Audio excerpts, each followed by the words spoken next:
Many police who are not in the Brotherhood are concerned about its influence, but Masonic policemen see no conflict between the job and the craft. Every police officer, the day he walks into whichever training establishment, takes an oath to Her Sovereign Lady the Queen to serve her in the office of constable without fear or favour. And that is paramount.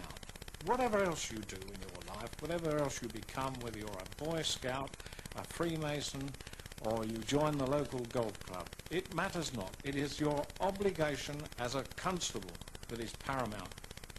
One of the dangers and one of the wrong things about Freemasonry within the police force is that you have here a group of people who have loyalties which are stronger and more important to them than their loyalties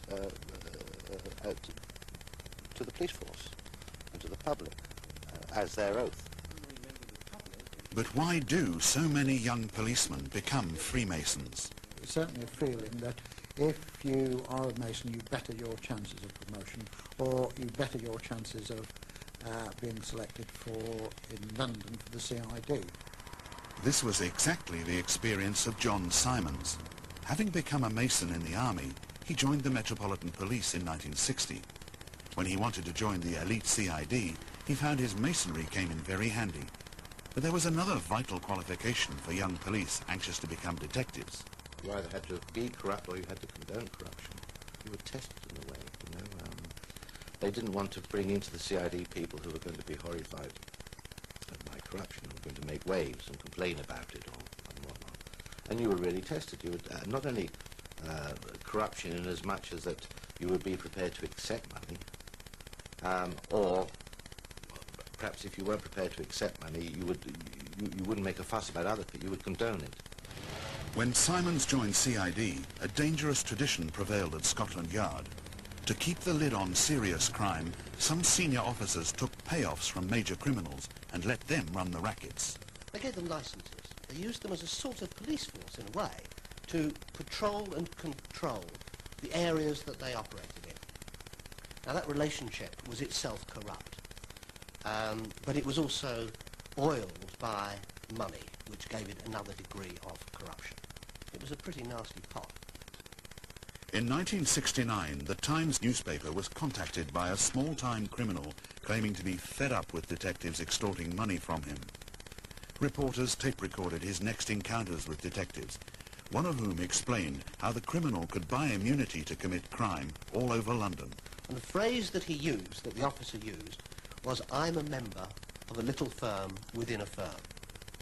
The implications of that there was a secret society, a tight-knit group of police officers who dealt amongst themselves and who could guarantee immunity for criminals around the whole of the metropolitan area.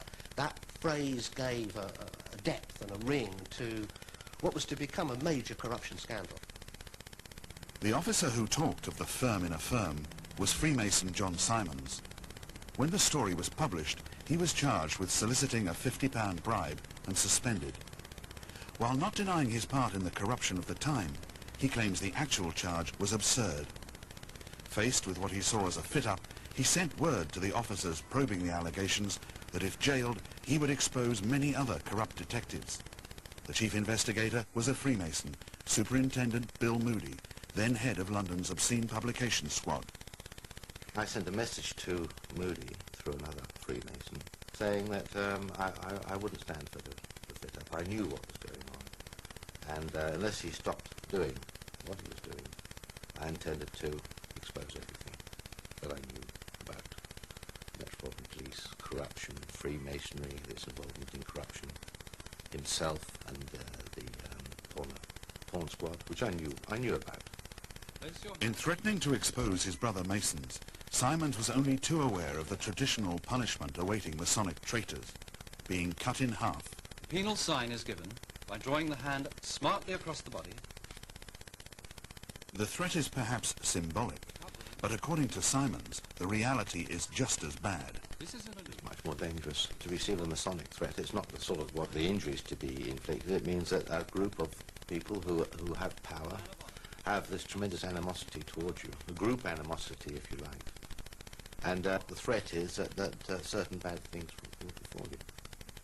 The full penalty was that of having been severed in two, the bowels burnt to ashes, the ashes scattered over... Simons resolved to fight fire with fire. He gave a solicitor a dossier listing the crimes of fellow detectives to be published if anything happened to him. Some colleagues then offered Simons a deal, which he now discloses for the first time. I was more or less escorted out of the country. I received advice and money from my colleagues. What kind of money? How much money? Well, I received £2,000, which in those days was an awful lot of money. Where did this money come from? It came from Superintendent Moody originally, but I'm not saying he supplied it all, but it was, you know, and various other colleagues of his. Simons fled abroad. When he returned 7 years later, he received a 2-year jail term. Ironically, by then, the very man who'd been investigating him was himself doing 12 years. Bill Moody had been jailed in 1977, along with Commander Ken Drury of the Flying Squad. These two Masons had both been taking colossal bribes from pornographers. The Porn Squad trials lifted the veil on a hidden world in which Masonic police were mixing with Masonic crooks in the secrecy of Masonic lodges. But honest Masons argue it is to the Brotherhood's credit that several witnesses for the Crown were also on the square.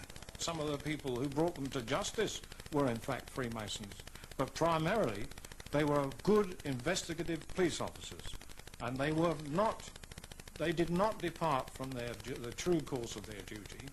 They pursued it with a rigor which it certainly deserved and which is fully merited.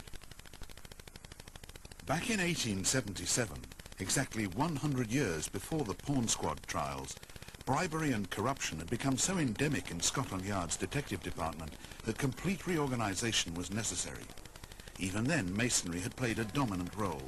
So although there are many honest Masonic policemen, Freemasonry and police corruption have always been hand in glove.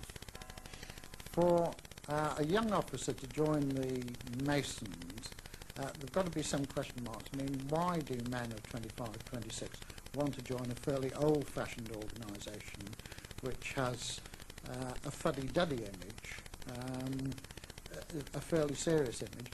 They must see something in it for themselves. Yet there is a more charitable explanation for why policemen join Freemasonry, one which reflects the difficulties they face when seeking friendships outside the job. Serving as a police officer, one is fairly restricted into the social contact that you have. You're constrained with the people that you meet outside of the police service who may be a dishonest character. And Freemasonry, as I saw it, was an opportunity for me to enjoy a social life outside the police service, whereby you met honest and true people, because that's really the claim of Freemasonry, to be just and upright, true members of society. John Simmons had been a Mason for 15 years when in 1978 he moved from Scotland Yard to take charge of the CID in the City of London Police, the force which polices London's historic square mile. Corruption had been rife among city detectives for decades.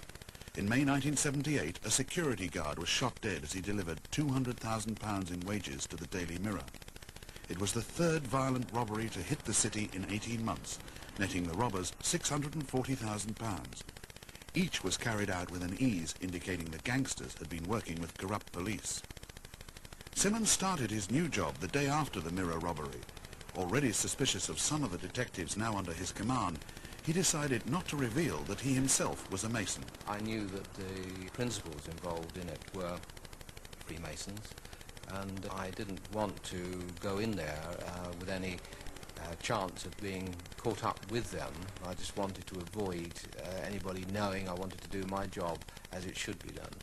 And when officers first met me, all the usual signs, language and contact were made to try and identify whether I was a Freemason.